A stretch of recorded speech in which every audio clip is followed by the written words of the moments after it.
no vamos a leer en Lucas, vamos a leer la Biblia en 1 Samuel 2, del 1 al 10. 1 Samuel 2, del 1 al 10. Vamos a estar hablando expositivamente de Lucas, del 1, 39 al 56, pero como lectura vamos a leer 1 Samuel 2, del 1 al 10. Bien, entonces, en caso de que usted no lo haya encontrado, yo voy a poner la pizarra. Podemos leer ahí también.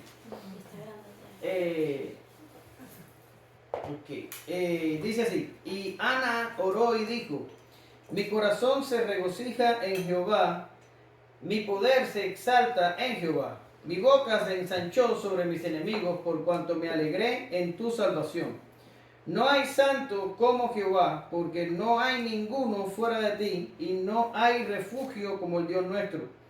No multipliquéis palabras de grandeza y altanería. Cesen las palabras arrogantes de vuestra boca, porque el Dios de todo saber es Jehová, y a él tocan el pesar las acciones. Los arcos de los fuertes fueron quebrados, y los débiles se ciñeron de poder. Los saciados se alquilaron por pan, y los hambrientos dejaron de tener hambre. Hasta la estéril ha dado a luz 7, y la que tenía muchos hijos languidece.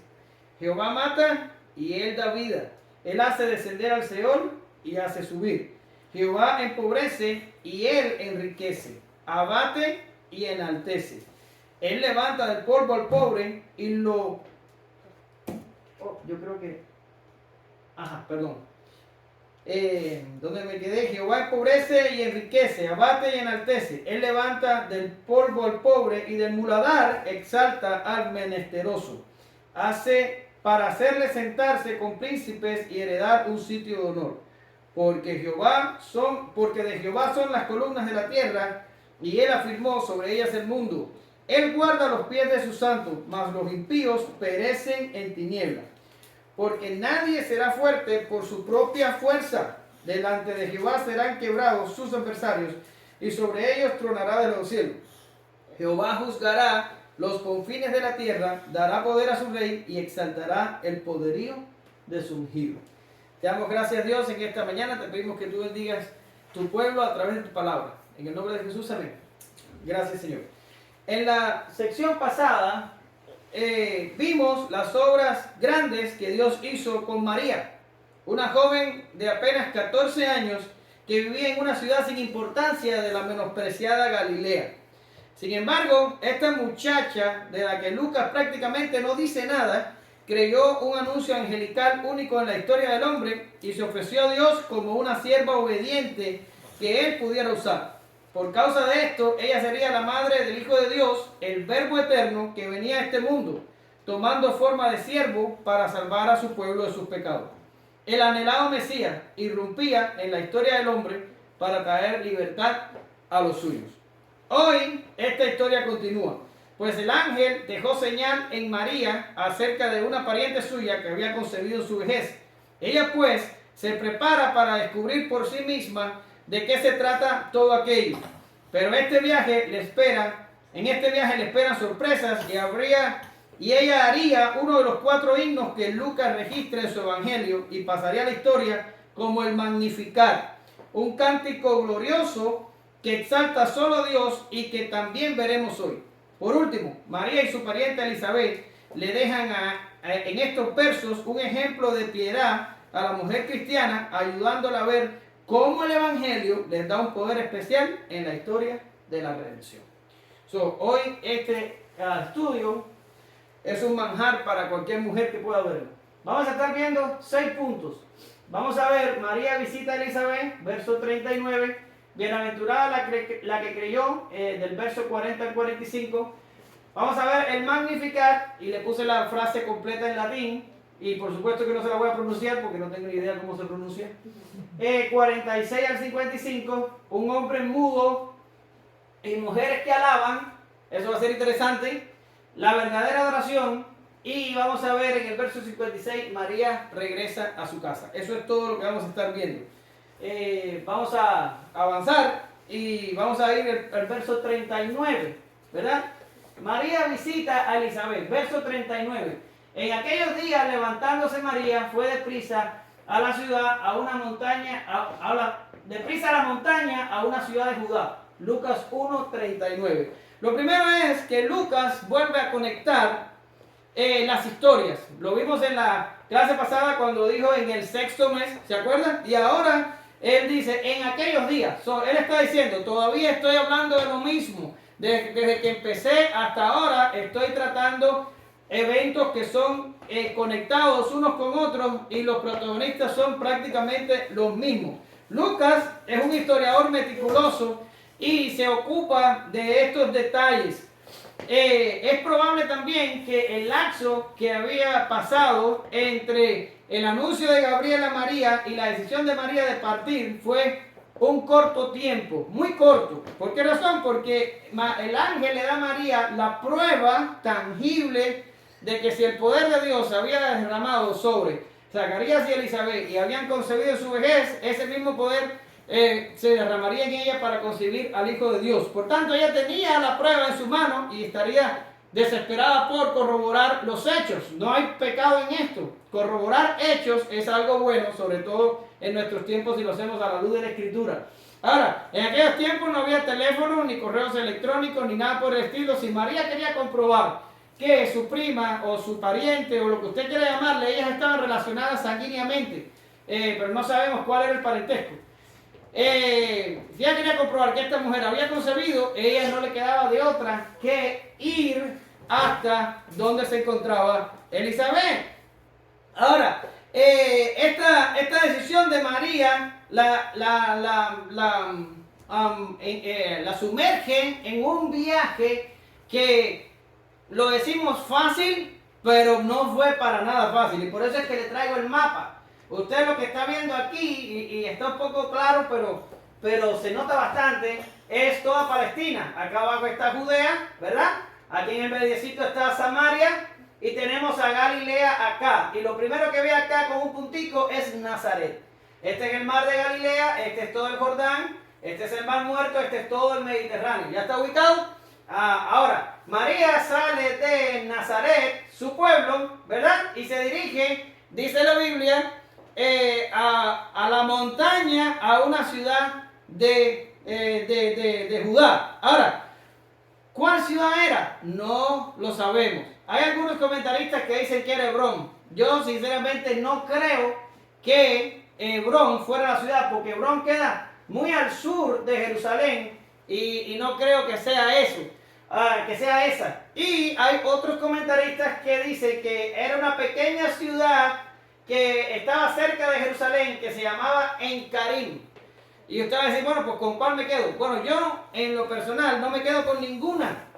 Yo simplemente acepto que María se fue a una ciudad en la región montañosa de Judea. Eso es todo lo que la Biblia dice, eso es todo lo que Lucas, el meticuloso historiador, escribió, guiado por el Espíritu Santo de Dios. Pues eso es todo lo que nosotros necesitamos saber. A veces los comentaristas se meten en pequeños detalles que la Biblia no revela y eso no trae ninguna cosa fructuosa, eso es pérdida de tiempo, ¿verdad? Aquí no se especifica qué parentesco tenía Elizabeth y María, solo dice que estaban relacionadas sanguíneamente. Ya, yo no necesito saber más. Y tampoco muestra el nombre de la ciudad. Pues ya, yo no necesito saber más. Ahora, si tomamos como punto de referencia a Nazaret y a Jerusalén, entre Nazaret y Jerusalén habían 140 kilómetros. Ahora bien, 140 kilómetros habían entre Nazaret y Jerusalén. Y no solo esto, estamos hablando de una región montañosa. No sé si usted se da cuenta, pero aquí hay un relieve que denota montañas en toda la parte central de Palestina. De norte a sur hay montañas. Era un camino largo, extenuante, peligroso, y estamos hablando de una joven de 14 años que por demás estaba embarazada. ¿Ya? Quiere decir, era un viaje complejo, más María se sumergió en este viaje y salió. Algunos dicen que el viaje duró unos más o menos 5 días. 5 días caminando, desde un lugar hasta el otro. Fue sin duda toda una aventura. No fue algo como nosotros lo leemos en la Biblia, así como lo leímos y ya. pero no fue así. Fue un viaje largo y lo hizo posiblemente caminando, que era como se movían las personas pobres en aquel tiempo. Los ricos se movían de otras maneras, pero los pobres caminaban. ¿Ya está? Ahora, María salió de Nazaret y llegó a la ciudad montañosa. Y voy a decir algo que no lo dije en la clase pasada, y después mirando el video me di cuenta que no hice la aclaración. Y a veces decimos ciudad de Nazaret, ciudad de Encarim y este tipo de cosas, y da la idea de que es una ciudad, como decir, la ciudad de McAllen. No es así. La Biblia usa este término como para referirse a un lugar donde viven personas. Pero estamos hablando que posiblemente la población de Nazaret en los tiempos de Jesús era una población que no pasaba los 500 personas. ¿Entienden? Quiere decir, no es una ciudad como los tiempos actuales. Cuando decimos la palabra ciudad en el trasfondo bíblico, excepto ciudades grandes como por ejemplo Jerusalén, sí era una ciudad grande, pero estas ciudades como Nazaret, como otras, eran pequeños pueblos de unos pocos cientos de personas, nada más, ¿ok? Ahora, ella llegó a esta ciudad montañosa y eso nos lleva al segundo punto de nuestro mensaje. Y dice la Biblia, del 40 al 45, y entró en casa de Zacarías y saludó a Elizabeth. Ahora escuche. Y aconteció que cuando oyó a Elizabeth la salutación de María, la criatura saltó en su vientre, y Elizabeth, ¿qué cosa? Fue llena del Espíritu Santo y exclamó a gran voz y dijo: bendita tú entre las mujeres y bendito el fruto de tu vientre. ¿Por qué se me concede esto a mí, que la madre de mi Señor venga a mí? Porque tan pronto como llegó la voz de tu salutación a mis oídos, la criatura saltó a alegría en mi vientre. Y bienaventurada la que creyó, porque se cumplirá lo que fue dicho de parte del Señor. Ahora, tenemos varias cosas ahí. Lo primero que encontramos ahí es que María saluda a Elizabeth. ¿Qué tenía el saludo? No tenía absolutamente nada. Ellas eran parientes, estaban relacionadas y tenían una relación que les permitía tener confianza. María siempre llega y María entonces saluda. Pero algo había cambiado desde la última vez que estas mujeres se vieron. Ahora Elizabeth estaba embarazada de Juan el Bautista y María estaba embarazada de la segunda persona de la Trinidad. La relación sanguínea se mantenía, pero habían cambiado también algunas otras cosas entre ellas. Y esto produce que Elizabeth le diera a ella una respuesta un poco peculiar. Ahora, antes de caer en la respuesta de Elizabeth, voy a decir algo. Y es que les dije al principio que probablemente el tiempo que transcurrió entre el anuncio de Gabriel y la salida para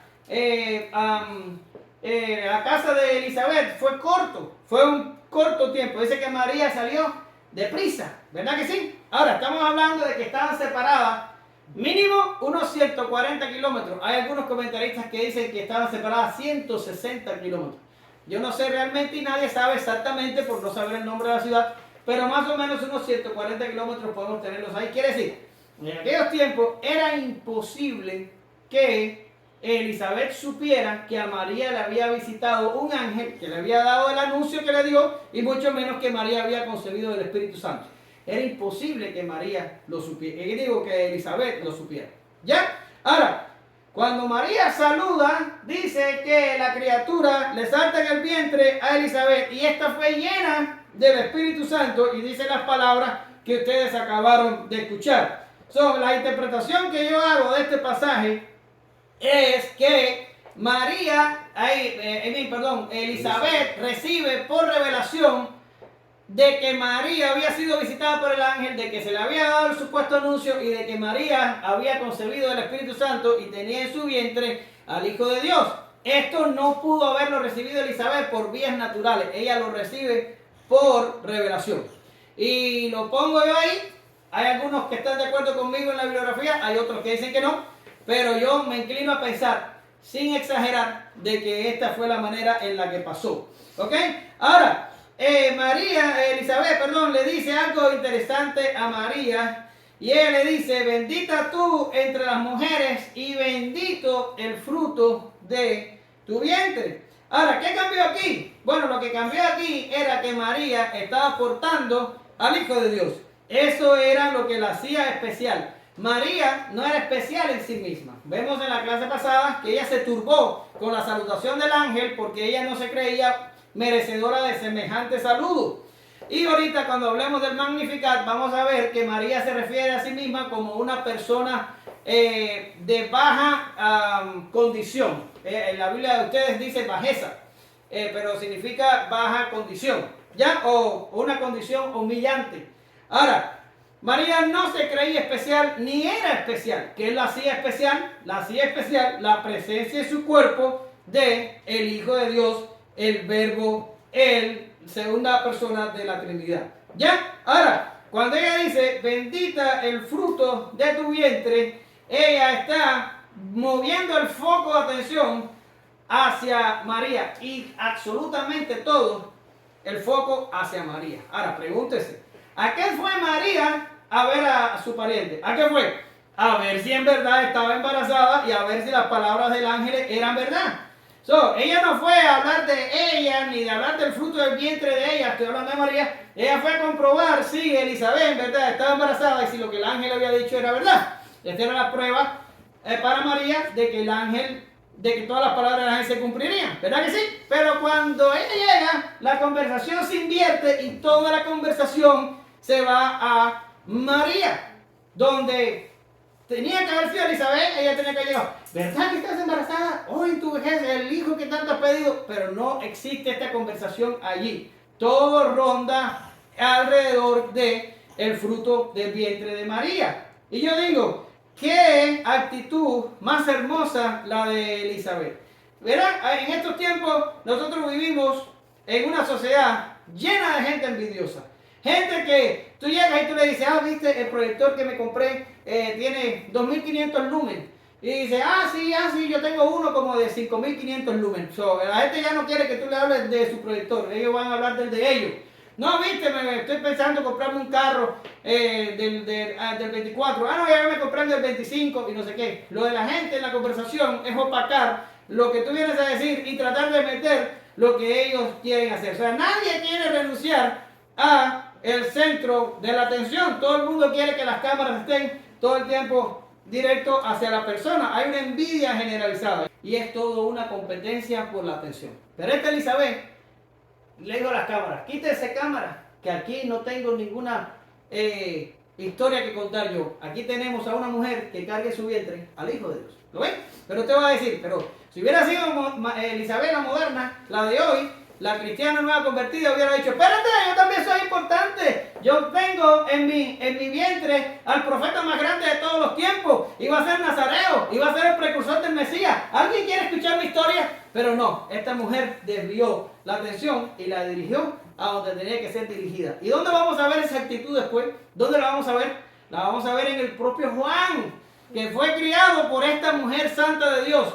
¿Por qué? Porque le vienen y le dicen a Juan, oye, Jesús está bautizando más gente que los que bautizabas tú. ¿Y qué es lo que le responde Juan el Bautista? Y vamos a llegar un día ahí, es necesario que yo mengüe para que él crezca, ¿verdad? Es bueno, es sano que nosotros entendamos que esto no se trata de nosotros y pongamos la atención donde debe ser puesta, ¿verdad? ¿Cuántas veces sufrimos decepciones y nos metemos en relaciones complicadas solo por no prestar atención a lo que verdaderamente tiene que prestar atención?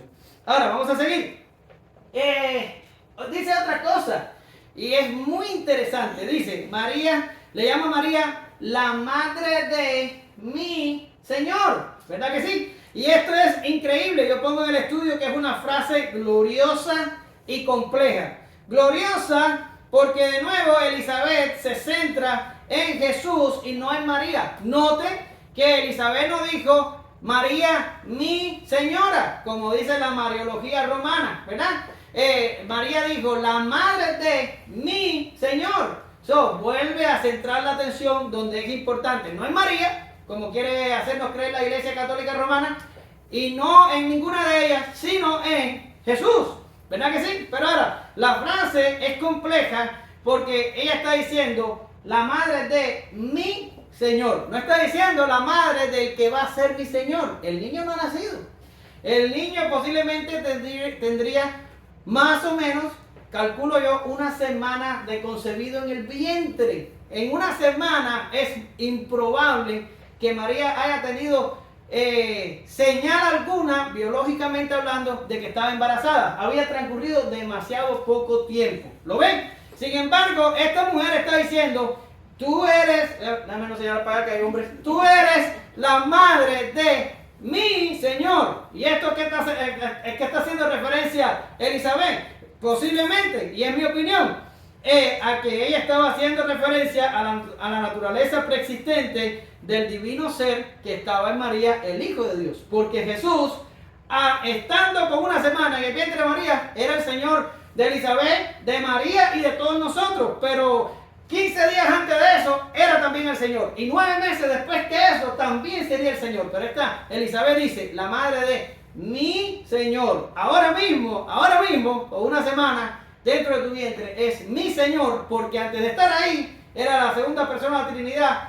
y era mi Señor. ¿Lo ven? Esta mujer recibió una revelación asombrosa de la persona que estaba en el vientre de María. ¿Lo ven? Por eso es que digo que es gloriosa y compleja. Y lo último que dice es, bienaventurada la que creyó. Ahora, vamos a ver qué pasa en la historia anterior. ¿Qué le pasó a Zacarías? Zacarías era una persona justa, ¿verdad que sí? Lo dice la Biblia. Y Zacarías era un hombre ya de edad avanzada. Quiere decir, él conocía la Biblia, o por lo menos el Antiguo Testamento, y él sabía las cosas que habían pasado en la historia de la historia de Israel. Ahora, se le aparece el ángel, le da un anuncio, y este sacerdote de Dios, que estaba ofreciendo el incienso, ¿cómo responde? Él responde con incredulidad. El ángel se enoja, ¿y qué le hace? Lo deja mudo, ¿verdad que sí? Sin embargo, cuando María recibe un anuncio un poco más increíble todavía, porque Zacarías recibió un anuncio de que él y su mujer tendrían un hijo. Y aunque era un milagro, es una cosa normal que una mujer y un hombre tengan un hijo. Sin embargo, María recibe un anuncio de que concebiría del Espíritu Santo. Era una cosa incluso mayor que nunca antes había sucedido en la historia del hombre. Sin embargo, María creyó. Y lo vimos en la clase pasada. Y por eso aquí Elizabeth dice, bienaventurada la que creyó. ¿Verdad? Ella preguntó, ¿cómo va a ser esto? Yo no tengo marido. Pero no preguntó en incredulidad. Preguntó porque se asombró de que cómo pudiera salir embarazada si ella no había tenido nunca relaciones sexuales. O sea, aquí Elizabeth está confirmando que María no responde en incredulidad. Ella siempre estaba curiosa de cómo sería posible de que saliera embarazada. Pero bienaventurada la que creyó. María es alabada por su fe. Y esto también nos dice que María, tal y como nosotros, necesita creer. Ella es un creyente como cualquier otro. María es el objeto de la obra de Dios y es dependiente de la gracia y voluntad divina. No hay nada de especial en ella, como mismo no hay nada de especial en nosotros. Ahora, María recibe esta declaración de Elizabeth y María irrumpe en un canto de alabanza que nosotros le llamamos el Magnificat. ¿Por qué razón Magnificat? Porque la primera estrofa de este himno, cuando se traduce en latín, dice la frase que ustedes están viendo en la pizarra: Magnificat anima mea Domino, o algo así. Ahora, por la traducción en latín, tomamos la primera palabra de la estrofa y le llaman Magnificat. Eso es la razón por la que se llama así.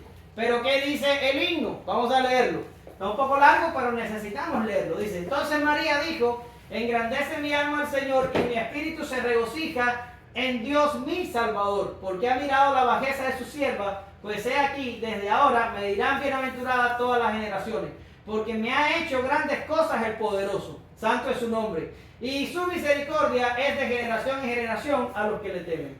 Hizo proezas con su brazo, esparció a los soberbios en el pensamiento de sus corazones, quitó los tronos a los poderosos, exaltó a los humildes, a los hambrientos a los hambrientos colmó de bienes, y a los ricos envió vacíos.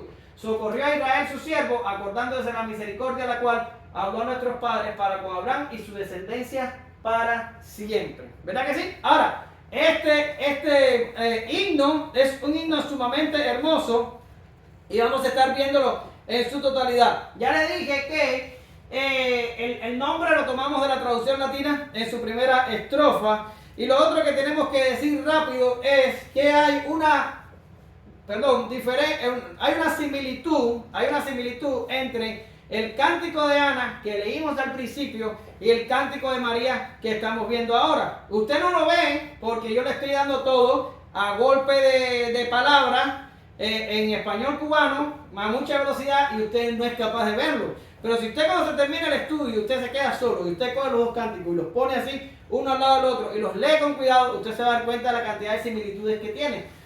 No es algo difícil de pensar de que María haya estado familiarizada con el cántico de Ana, lo conociera, e incluso María tenía conocimiento de salmos, porque si se da cuenta, en cada diapositiva que tenga que ver con el Magnificat, le estoy poniendo un salmo que respalda lo dicho por María en el Magnificat. Quiere decir, esta mujer era una adoradora, tenía conocimiento no solo del cántico de Ana, sino de los salmos que se cantaban a Dios en su tiempo. Era una mujer que estaba familiarizada con esto. Por eso pudo hacer un cántico como este. ¿Ya? Ahora, es un cántico que empieza reconociendo su bajeza. Ella dice, vamos a ver dónde lo dice. Ella dice, porque ha mirado la bajeza de su sierva. Les decía que en griego esto significa un estado disminuido, una humillación, una persona de abajo, de bien abajo. Eso es lo que quiere decir María. Ella empieza diciendo, reconociendo su bajeza, su condición humana, su necesidad de Dios y de un Salvador, ¿verdad? Ella dice que se regocija en Dios, que es, ¿qué cosa? Su Salvador.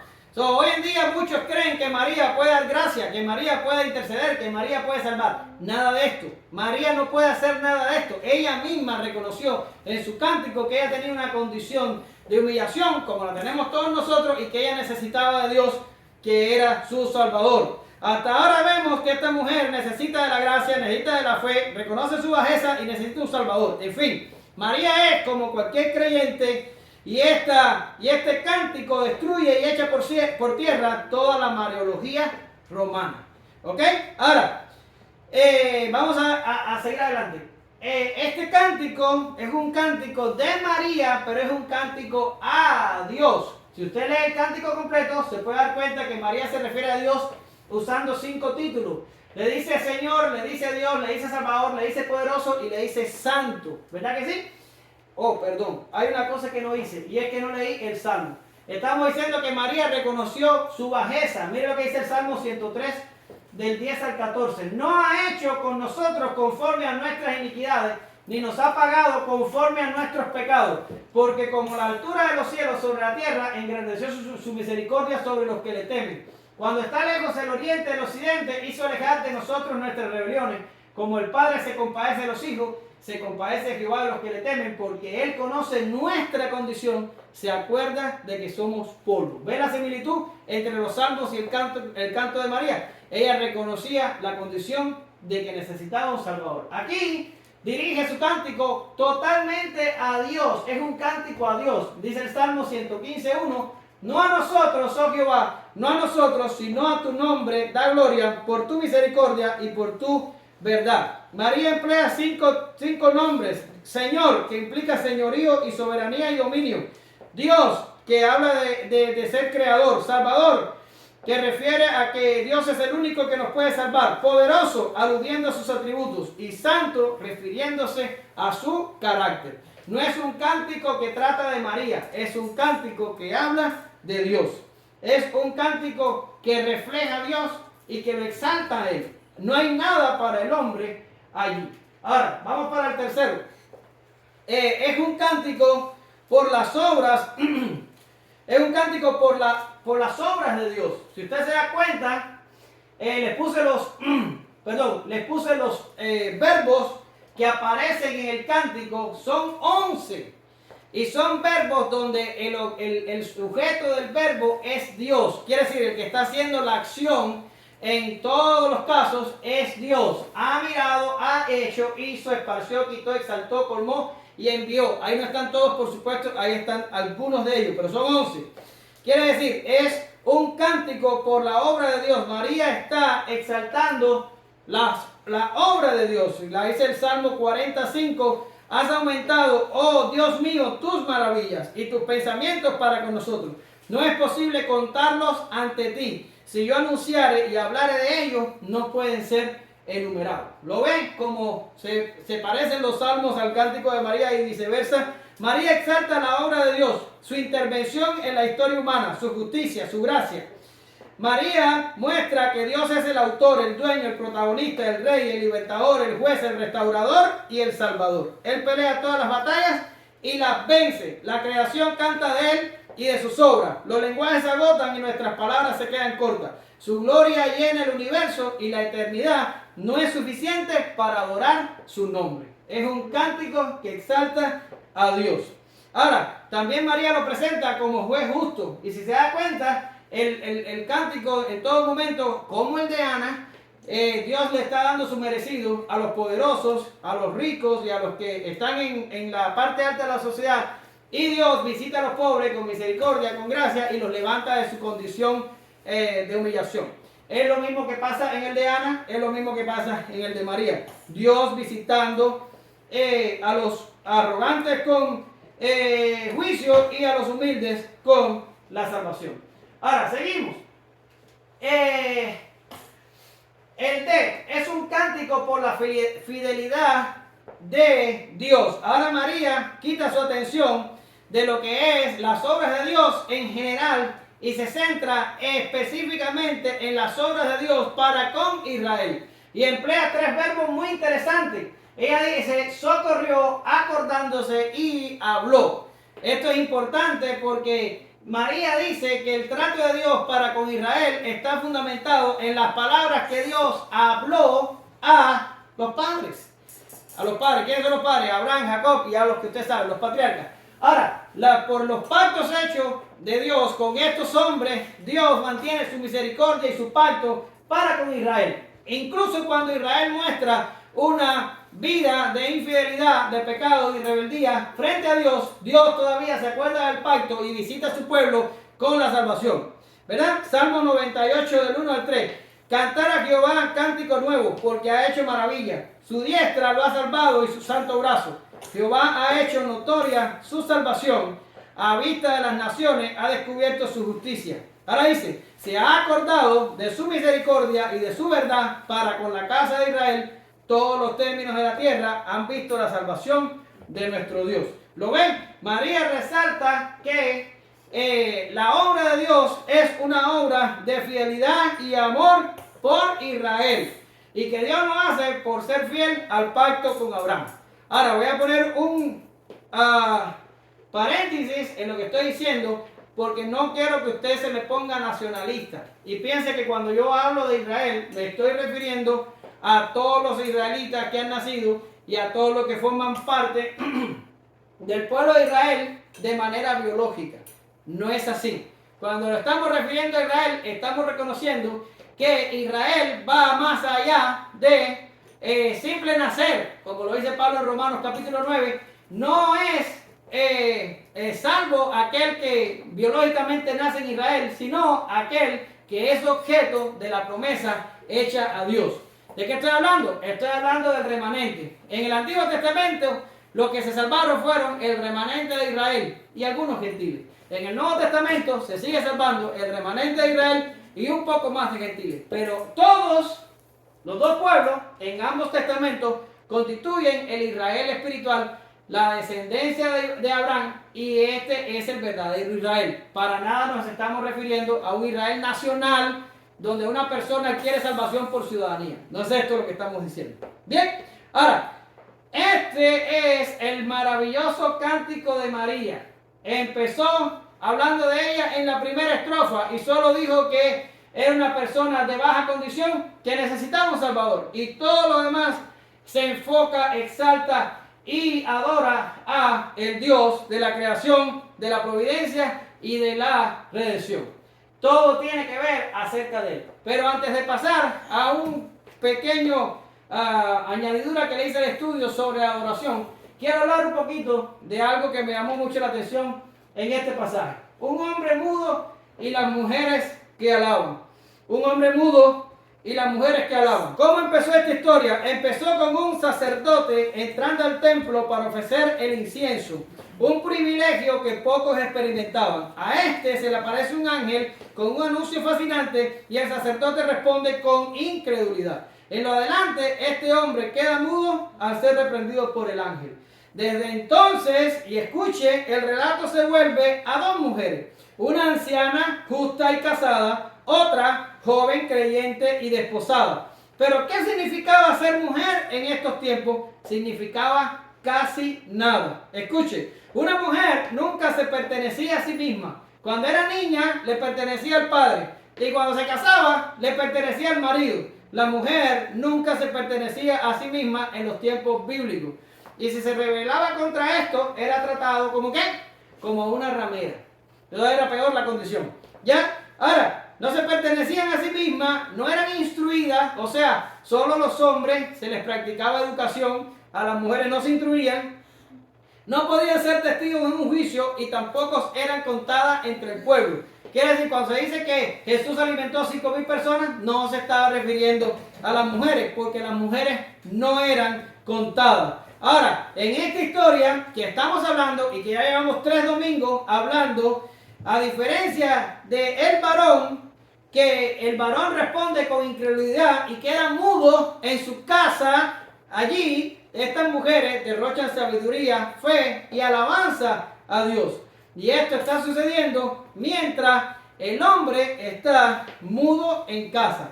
Esto es uno de los momentos en la historia de la Biblia donde Dios pasa por encima de la cultura y de los estándares humanos y rompe todos los estereotipos. ¿Cómo estaban las mujeres en aquellos tiempos? Olvidadas. Pero vamos a ver a todo lo largo del Evangelio de Lucas que Jesús, el Evangelio y Dios especialmente le da un lugar especial en el plan de Dios a las mujeres. ¿Verdad que sí? Y a veces las mujeres tienen este sentido de víctimas. ¿Verdad que sí? A pesar de que nuestra sociedad se ha esforzado un poco por ir al otro extremo y tratar de ponerlas en el lugar de los hombres, hay algunas que se quedan, diría yo, fuera de toda esta revolución de falsedades, pero se mantienen, en vez de tener una perspectiva correcta, se mantienen en una posición de víctima. Pero yo te pregunto, cuando tú lees estos textos, ¿tú ves a Elizabeth en una posición de víctima? ¿Tú ves a María en una posición de víctima? No la ves así. ¿Verdad? Ellas no hicieron una revolución, ellas no empezaron a predicar el feminismo por toda Judea y empezaron a hablar de ¿cómo es que dice la palabrita que tú odias? En el empoderamiento de las mujeres. ¿Verdad que sí? No empezaron a hablar de esto, pero ellas en su condición de mujer hicieron lo que les era permitido hacer. Cuando tuvieron que creer, creyeron. Cuando tuvieron que alabar, alabaron. Cuando tuvieron que adorar, adoraron. Cuando tuvieron que mostrar sabiduría, la mostraron. Cuando tuvieron que responder con fe, lo hicieron. ¿Y cómo hizo el hombre? El hombre, ¿cómo será esto? Mudo. Un hombre mudo y 2 mujeres que se toman la historia para ella. ¿Hicieron algo que era para ellas mal visto en su contexto cultural? No. Pero dentro de lo que ellas podían hacer, ellas lo hicieron y quedó para la historia, para que hoy, mujer que me estás escuchando, te des cuenta que no necesitas estar en el lugar de víctima. No tienes que estar con las libertadoras y el empoderamiento, que eso es un extremo, pero la víctima también es un extremo. Es mejor que te quedes en el medio. Como yo les he dicho antes, en los extremos siempre está la herejía. Es mejor buscar el equilibrio. Pero ahora, vamos a quitar un momentico la atención de las mujeres y vamos a hacerle un poquito de justicia a Lucas. Lucas es el único evangelista que registra estos eventos. Mateo da algunos detalles, pero con respecto a José, pero nada parecido con respecto a María y Elizabeth. Y nada dice Marcos y nada dice Juan. ¿Y por qué esto pasa? Porque nadie hubiera querido escuchar esta historia de Lucas en el siglo I. Nadie hubiera querido escuchar una historia donde jóvenes de 14 años hacían proezas y donde viudas estériles recibían hijos en su vejez. Mujeres estériles reciben hijos en su vejez. Esto era algo inconcebible para la sociedad judía del siglo I. Ellos no querían hablar de las mujeres de esa manera. Sin embargo, Lucas fue un historiador meticuloso, hizo una investigación, esto fue lo que obtuvo, esto fue lo que el Espíritu Santo le reveló y así lo escribió en el Evangelio. Él no tuvo, como decir, el escrúpulo acá de decir, esto, todo el mundo me va a rechazar la historia por hablar de esto. No, él dijo, esta es la historia, esta es la verdad y yo la voy a poner allí. Él lo registró y se elevó por encima de cualquier prejuicio y de cualquier paradigma social. Esto muestra su compromiso con la verdad y diligentemente hizo su trabajo. Otra cosa que voy a decir rápido antes de irme de aquí es que esto también es un fuerte argumento a favor de que Lucas no inventó su evangelio. ¿Ok? Porque hay algunos por ahí que dicen que son mitos, que son leyendas, que eso se le ocurrió a la gente y así lo escribió, pero en realidad nada de eso pasó.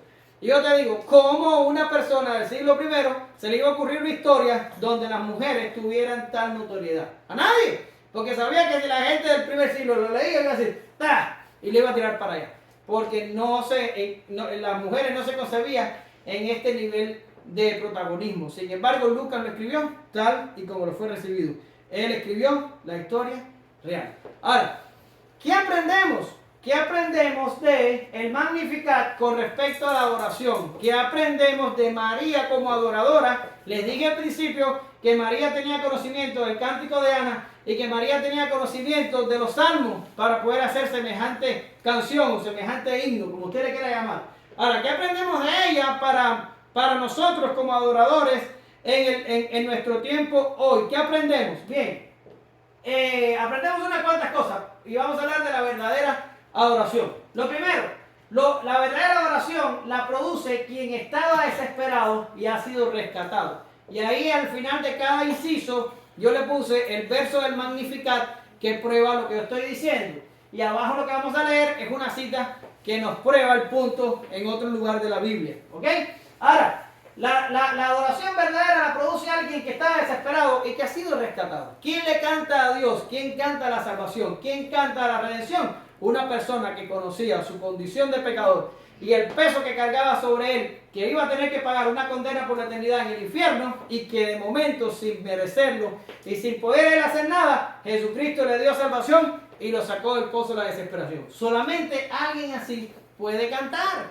La iglesia está llena de gente que no ha experimentado esto. La iglesia está llena de gente que anda pensando que Dios es un genio de la lámpara. Es una persona que está en el cielo, sentada en su trono, esperando que usted le pida para él responder a sus caprichos.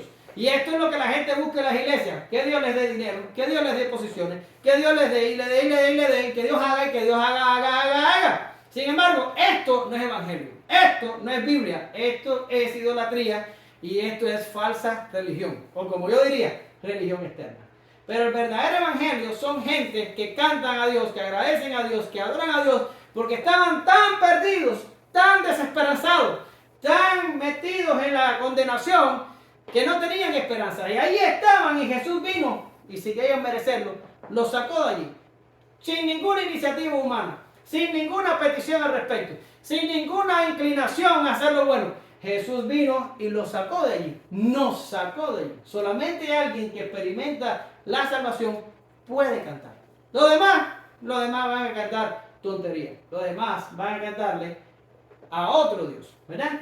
Ahora, dice el Salmo 149 del 1 al 4. Cantad a Jehová, cántico nuevo. Su alabanza sea en la congregación ¿de quién? De los santos. Alégrese Israel en su hacedor, los hijos de Sión se gocen en su rey. Alaben su nombre con danza, con pandero y arpa del canten. ¿Qué viene? Porque Jehová tiene contentamiento en su pueblo y hermoseará a los humildes con la salvación. Solo aquellos que han experimentado la salvación pueden producir verdadera adoración. Los que no van a cantarse a sí mismos, como sucede en casi todos los lugares. Ahora, lo segundo que aprendemos de la verdadera adoración se fundamenta en el conocimiento de las Escrituras. John MacArthur dice que mientras más profundo vas en el conocimiento de la teología, y estoy parafraseando, más alto te elevarás en la adoración. Y esto es una gran verdad. Romanos 11, del 33 al 36, y esto es un texto muy conocido.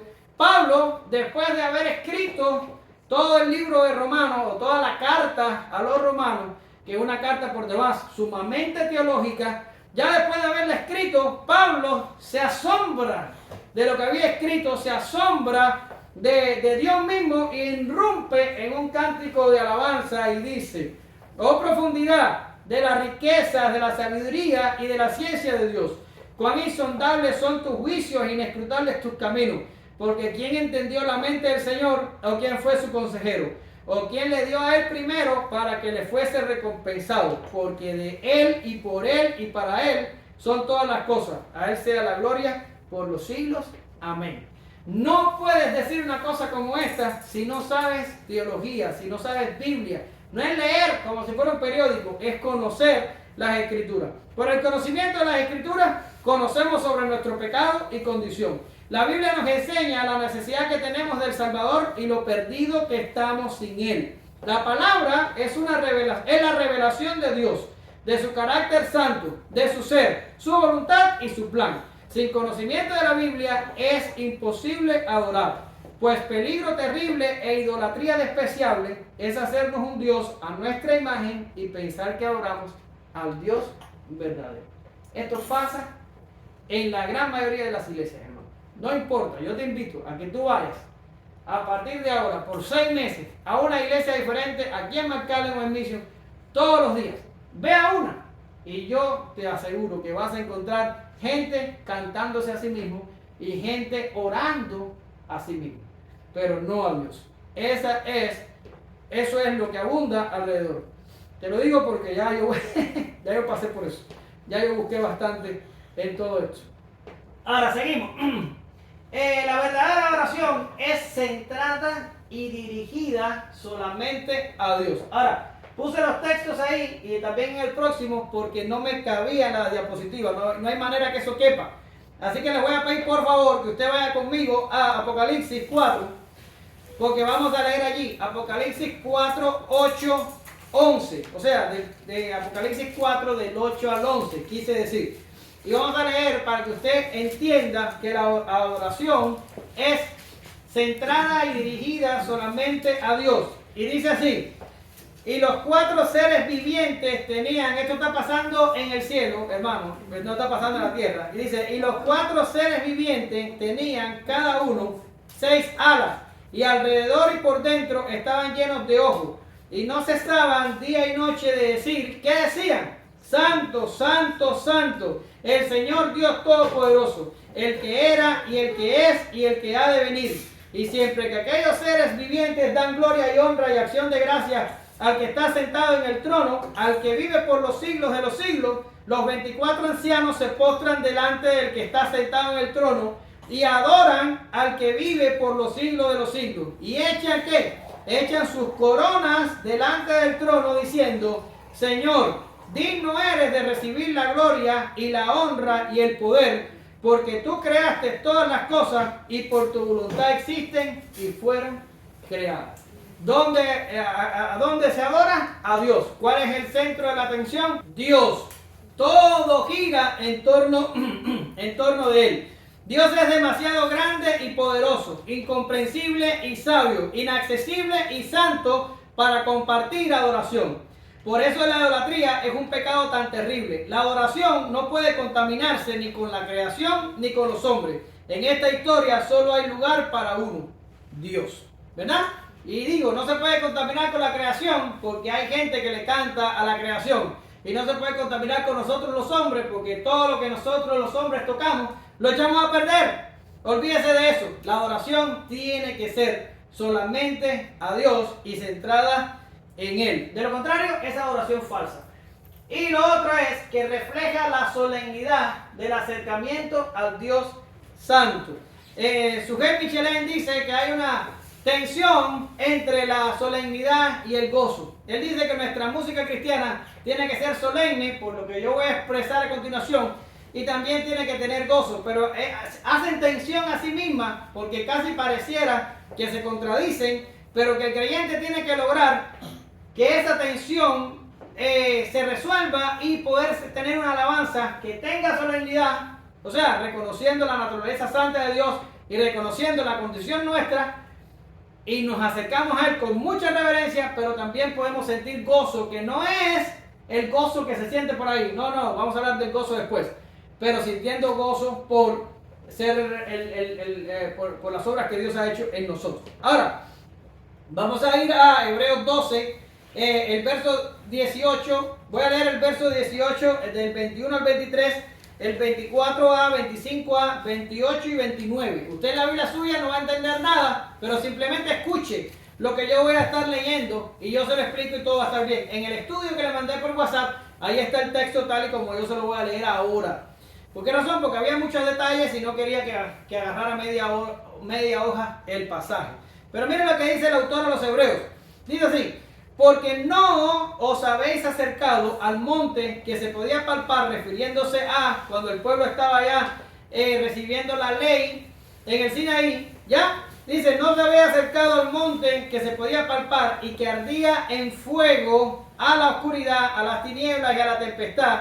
Y tan terrible era lo que se veía que Moisés dijo, estoy espantado y temblando. O sea, ustedes no se están acercando a ese monte terrenal donde se veía todo aquello que hizo temblar a Moisés. Ustedes no se están acercando a eso. La pregunta es, ¿a dónde nos estamos acercando? Dice, bueno, nos estamos acercando al monte de Sión, a la ciudad del Dios vivo, a la Jerusalén celestial. Escuche, a la compañía de muchos millares de ángeles, a la congregación de los primogénitos que están inscritos en los cielos, al Dios, el juez de todo, a los espíritus de los justos hechos perfectos, a Jesús, el mediador del nuevo pacto. Ahora dice el escritor a los hebreos, dice, mirad que no desechéis al que habla. ¿Ya? Porque dice, porque si la palabra fue traída a aquellos y si los que no la recibieron represión, ¿cuánto más nosotros? Y entonces dice ahora, así que recibiendo nosotros un reino inconmovible, tengamos gratitud y mediante ella sirvamos a Dios, agradándole ¿con qué? Con temor y reverencia, porque nuestro Dios es fuego consumidor. ¿Qué estamos hablando aquí? Estamos hablando, hermanos, que a veces el cristianismo ha trivializado a Dios. Y hemos agarrado a Dios como algo de lo que, tú sabes, como hablar del compañero de trabajo, del vecino, o de hablar de cualquier otro. Pero no es así. Nuestro Dios es fuego consumidor. Y el escritor de los Hebreos aquí, y el lenguaje que emplea, y usted después lo puede leer 1000 veces si usted quiere, no está rebajando la reverencia de Dios en nosotros hoy. O sea, no está diciendo, bueno, aquellos que vieron el monte que humeaba eran los que tenían que temer. Ustedes no, ustedes también. No, lo está elevando, está aumentándolo. Las cosas que nosotros experimentamos son mayores que las que experimentaron aquellos que estaban en el Sinaí. De hecho, ellos le dicen a Moisés, nosotros no queremos que la voz nos hable, nos da miedo que te hable solo a ti. Y cualquier animal que tocara el monte tenía que ser muerto. Y dice que aquello todo humeaba y todo tenía relámpago. Pero dice el escritor de los Hebreos, tú no te has acercado a eso, tú no te has acercado a algo terrenal, tú te has acercado al monte de Sión. Y ahí se eleva, ¿lo ven? No lo disminuye, lo eleva al cielo. Y dice, a la ciudad del Dios vivo, a la Jerusalén celestial, a la compañía de millares de ángeles. Quiere decir, nuestra adoración no es una adoración menos reverente, menos santa y más rebajada que la adoración del Antiguo Testamento. No. Todo lo contrario, nuestra adoración es superior. Porque hemos recibido más revelación, porque hemos recibido libre acceso a la presencia de Dios y porque hemos recibido el cumplimiento de las promesas que aquellos solo vieron de lejos. Por tanto, nosotros no podemos tomarnos la entrada a la presencia de Dios como algo trivial. Y esto es un problema de la mayoría de las iglesias, que hacen de los cultos un relajo. No es una mala palabra relajo, ¿verdad? Gracias a Dios. Pero eso es lo que son los cultos, hermano. Es un carnaval, es una fiesta, es una cosa centrada en el hombre, sin reverencia, sin santidad. Parece discoteca. Y eso es exactamente lo que parece. Y yo te pregunto, ¿puede alguien pensar que eso lo están ofreciendo a Dios? Eso es blasfemia. Eso es fuego extraño. Eso es irreverencia. Y Dios está lejos, totalmente lejos de semejante gente que piensa que Dios es algo trivial. No es trivial. Dios hizo los cielos y la tierra, Dios hizo el universo y está por encima de él. Dios es poderoso, Dios es santo, Dios es fuego consumidor. Incluso cuando nosotros somos regenerados y tenemos la santificación del Espíritu y Dios nos ve como justos por medio de la obra de su Hijo y todo eso es verdad, todavía nos tenemos que dar cuenta que cuando nos acercamos a Dios, no nos estamos acercando a cualquiera. Es Dios, no es un anciano con barba en los cielos sentado en un trono esperando de que tú le pidas algo. No es eso, es Dios. Y es muy santo, es muy grande, es muy poderoso. Y para colmo aquí el escritor de los Hebreos dice, y es fuego consumidor. No le está hablando a mundanos, no le está hablando a gente inconversa, no le está hablando a personas que no conocen a Dios. No, le está hablando a cristianos. Este hombre aquí le está hablando a cristianos que estaban en peligro de apartarse y todo lo demás, pero eran gente cristiana, eran hebreos, eran gente que conocía lo que se le estaba diciendo. Y le está diciendo, es fuego consumidor. Es fuego consumidor para ti. ¿Tenemos a Cristo? Sí, es fuego consumidor para ti. ¿Tenemos a Cristo? Sí, es fuego consumidor para ti. ¡Lo es! Tenemos que dejar de trivializar a Dios. No es algo que nos podemos tomar a la ligera. Tenemos que tener una alabanza reverente y santa hacia Dios. De lo contrario, es idolatría. El último. Alaba a Dios, no es el último, faltan dos. Alaba a Dios por sus obras de creación, providencia y la redención. Quiere decir, la verdadera oración, alaba a Dios por sus obras de creación, providencia y redención. Salmo 148, 13, 14. Alaben el nombre de Jehová porque solo su nombre es enaltecido. Su gloria es sobre tierra y cielo. Él ha exaltado el poderío de su pueblo. Alábenle todos sus santos, los hijos de Israel, el pueblo a él cercano. Aleluya. Este Salmo 148, yo les traje solamente esos dos versos, pero si usted lo lee completo, el Salmo completo es un cántico que alaba a Dios por sus obras de creación, providencia y redención. Y esto es exactamente lo que hacemos, cantamos a Dios por estas cosas, ya sea por lo que hizo en la creación, ya sea por el cuidado que tiene de su creación y de nosotros, o ya sea por sus abundantes misericordias y gracias que nos hacen objeto de la salvación. Por todas estas cosas tenemos que cantarle a Dios. ¿Qué significa? Son infinitas razones, hermano. Salió este falso profeta Jesús Adrián Romero hace unos años atrás diciendo de que la alabanza y adoración cristiana era muy limitada porque solo se refería a Dios, que era mejor cantarle a la vida y al amor y a todo lo demás porque hacía que se ampliara el artista y tuviera más temas para cantar.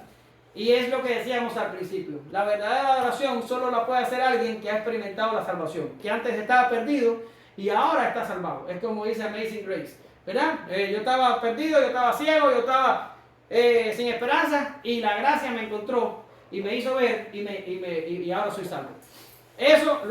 La adoración verdadera solo lo puede hacer alguien que ha experimentado esto. Pero este falso de Jesús dice, no, cantarle a Dios es muy limitado. What are you talking about? Estamos hablando del Dios que creó los cielos y la tierra. Estamos hablando del Dios que preserva, que gobierna y que cuida su creación. Y estamos hablando del Dios que vino a esta tierra, se hizo un ser humano, murió por nosotros en la cruz del Calvario, vivió una vida perfecta para salvarnos y ahora está sentado y es rey en los cielos. ¿Cómo puede ser eso algo limitado para adorar? Son infinitas las razones que tenemos para alabar a Dios. Y por último, produce humildad y gozo apacible. Y esto es lo que le estaba hablando ahorita, que Sugel dice que hay tensión entre la reverencia y el gozo, ¿verdad? Pero nuestra alabanza también produce gozo, nuestra adoración también produce gozo. Salmo 8 del 3 al 5. Cuando veo tus cielos, obra de tus dedos, la luna y las estrellas que tú formaste, digo, ¿qué es el hombre para que tengas de él memoria y el hijo del hombre para que lo visites? Les has hecho poco menor que los ángeles y lo coronaste de gloria y de honra. Oh Jehová, Señor nuestro, cuán grande es tu nombre en toda la tierra. Produce gozo y humildad. ¿Por qué razón? ¿Por qué razón? Porque éramos pequeños, sí. Éramos despreciables, sí. Somos pecadores, también. Somos rebeldes, también. Somos fugitivos de Dios, lo somos. Todas esas cosas son verdad. Sí, pero con todo Dios nos visitó, con todo Dios nos dio a su Hijo y con todo Dios quiso salvarnos. Y esto es motivo de gozo. ¿Se acuerdan cuando vimos aquella foto de la sonda espacial que tiró la foto para atrás, ¿verdad? Y estaba la Tierra metida en aquel haz de luz, ¿se acuerdan? Y me acuerdo que tú dijiste, me siento pequeño, qué pequeños somos, ¿verdad que sí? Pero yo te dije, sí, nos sentimos pequeños y lo somos insignificantes, pero a esa monta pequeña envió Dios a la segunda persona de la Trinidad y por alguna extraña razón quiso salvarnos. Hermanos queridos, no hay un gozo más perdurable que el que produce esta noticia. ¿Somos insignificantes? Lo somos. ¿Somos gusanos? Lo somos. Pero Dios vino y nos salvó. Nosotros no lo estábamos buscando. Él nos buscó. Él nos encontró. Él sanó nuestras heridas y convirtió nuestra alma. Fue Él el que lo hizo. Esto produce en nosotros un gozo perdurable. Un gozo que no se acaba con la enfermedad, que no se acaba con el dolor, que no se acaba con la muerte. Es un gozo que nos hace confiar y saber de que nos dirigimos a una patria celestial donde el pecado, el dolor y la muerte no existen más. Y nosotros tenemos seguro que estaremos allí porque es Dios el que garantiza todas estas cosas. Es un gozo sin fin. ¿Ya? Y para terminar, dice el verso 56 que María regresa a casa y se quedó María con ella como 3 meses y después se volvió a su casa. Ahora, aquí no hay nada complejo. La muchacha regresó a casa 3 meses después. Hizo el viaje de regreso ya con 3 meses de embarazo. Una mujer con 3 meses de embarazo no tiene todavía ni barriguita, me imagino yo. Solo pudo caminar. A lo mejor no esperó más tiempo porque estaba consciente de que ya se le iba a dificultar más el viaje. Y también tenía asuntos pendientes en Nazaret, como darle todas las nuevas aquellas a José, si es que a José no lo sabía, y tratar de hacerle frente a la situación de que en el desposorio había concebido. Hay algunos que dicen que María se quedó con Elizabeth hasta que Elizabeth parió a Juan, ¿verdad? Sin embargo, yo no creo esto, porque Lucas, tan detallista como él era, relata el regreso de María primero y después del punto, entonces empieza a relatar el nacimiento de Juan. Quiere decir, me parece improbable que haya estado en el parto de Juan. Y lo otro es que en toda la parte de la lo vamos a ver la clase que viene, de la exposición del nacimiento de Juan, no hay ninguna mención a la presencia de María allí. Yo creo que no, que María no estuvo en el parto y que ella se regresó y que un poco después de eso, entonces Elizabeth tuvo a Juan. Pero usted puede creer lo que usted quiera, a mí no me molesta. Si usted la quiere dejar en el parto, ahí déjela. Eso no cambia para nada todo lo que se ha dicho hasta ahora. Ahora, concluyo. ¿Qué mujeres estas dos? En una sociedad donde no tenían un lugar ni se les tenía en cuenta, Dios les dio un lugar y las visitó con gracia. ¿Y qué fue lo que hicieron? ¿Comenzaron una revolución? No. Ellas solo levantaron sus manos al cielo y dieron la gloria a Dios. Se ofrecieron como instrumentos en manos de Dios, que hacía una obra que era mucho más grande que ellas y que todos. ¿Qué diremos hoy a las mujeres cristianas? Brilla, mujer cristiana, en el sitio donde estés. Hay un himno que se llama así, brilla en el sitio donde estés. Aprende, mujer cristiana, de la Biblia. Comparte las buenas nuevas. Cuida a tu familia y adora a tu Dios. Todos tenemos un lugar en esta obra donde no pasamos de ser instrumentos en manos de Dios. No hay gloria para nadie, sino solo para Dios. Asume tu lugar y haz tu trabajo. Primera de Pedro 3, del 5 al 7, dice: porque así también se ataviaban en otro tiempo aquellas santas mujeres. Y cuando está hablando aquí, está hablando del atavío interno, no se está refiriendo a la ropa exterior. Usted puede leer después el pasaje y sacarlo completo para que vea. Dice, porque así se ataviaban en otro tiempo aquellas santas mujeres que esperaban en Dios. No esperaban en el marido, no esperaban en la sociedad, no esperaban en los hijos, no esperaban en nadie más. ¿En quién esperaban estas mujeres? Esperaban en Dios. Si esperas en mí vas a estar frustrada la vida entera. Si esperas de tus hijos vas a estar frustrada. Espera en Dios. y Dios nunca te va a hacer quedar mal. Mujeres que esperaban en Dios, estando sujetas a sus maridos, como Sara obedecía a Abraham, llamándole Señor, de la cual vosotras habéis venido a ser hijas, si hacéis el bien y sin temer ninguna amenaza. Y para los maridos, igualmente vivir con ellas sabiamente, dando honor a la mujer. Y los maridos dicen, no, porque las mujeres son vasos frágiles. Y se le olvida lo que viene a continuación de eso. Dice, dando honor a la mujer como vaso más frágil. ¿Y qué viene después? ¿Qué viene después? Y como a coheredera de la gracia de la vida, para que vuestras oraciones no tengan estorbo. La mujer no es solo un vaso frágil. La mujer es una coheredera. ¿Qué significa una coheredera? Bien, si yo tengo una fortuna en el tiempo que yo muera, no creo que vaya a pasar. Mis hijos van a heredar de su padre la fortuna, pero ella es coheredera con Esaú. Quiere decir, ambos van a recibir la herencia de forma igual. No es que le van a decir a Esaú, tú eres el varón, a ti te lo vamos a dar todo, y ella que se busque un marido. No va a ser así. Ambos van a recibir la herencia por igual, porque ella es coheredera con Esaú, o viceversa. Esaú es coheredero con ella. Asimismo, ustedes, vosotras las mujeres cristianas, ustedes son coherederas con nosotros y todos somos coherederos, dice Efesios, con Cristo. Primera de Pedro 3, 5 al 7. Bien, yo voy a orar por la terminación del mensaje y después Martín o otra persona va a despedir.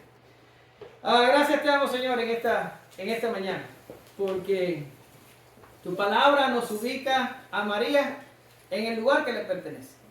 No está allá, Señor, contigo y Jesús en el trono, siendo impartidora de gracia y siendo co-salvadora de la humanidad, co-redentora, como predica falsamente la religión católica. Pero tampoco, Señor, fue una mujer olvidada, víctima de su sociedad y reprimida por todos. No fue así. Tú le diste a María el lugar que le pertenecía en la historia de la redención.